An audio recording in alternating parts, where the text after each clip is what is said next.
Baik kaum muslimin dan muslimat pemirsa yang berbahagia rahimani wa rahmakumullah. Allah Subhanahu wa taala menyebutkan tentang zikir. Ya ayyuhalladzina amanu dzkurullaha dzikran katsira.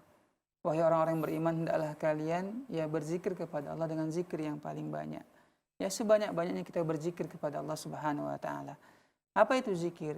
Tentu zikir itu memiliki makna yang sangat luas.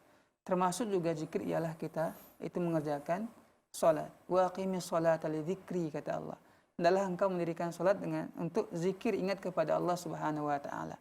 Nah, adapun maksud zikir hati ini, wallahu taala alam bagaimana istilah ini bisa muncul, tapi paling tidak kita bisa menjelaskan bahwa Allah Subhanahu wa taala menyebutkan dalam Al-Qur'an, ala bidzikrillahi tatma'innul qulub.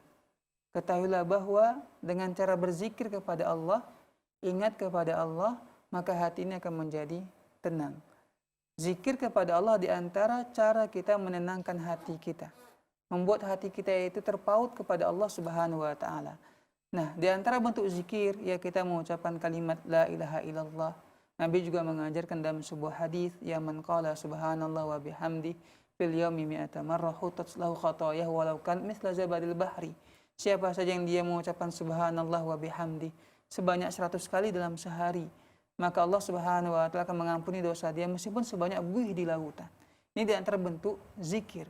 Dan juga Nabi menyebutkan ada dua kalimat yang mudah diucapkan di lisan, tapi berat timbangannya kelak pada hari kiamat dan paling Allah cintai, yaitu subhanallah wa bihamdi subhanallahil azim. Ini di antara bentuk zikir yang Nabi Shallallahu alaihi wasallam ajarkan kepada kita. Dan sebaik-baik zikir juga untuk menenangkan hati kita ialah kita memperbanyak membaca Al-Quran, membaca kalamullah, wahyu Allah Subhanahu wa taala.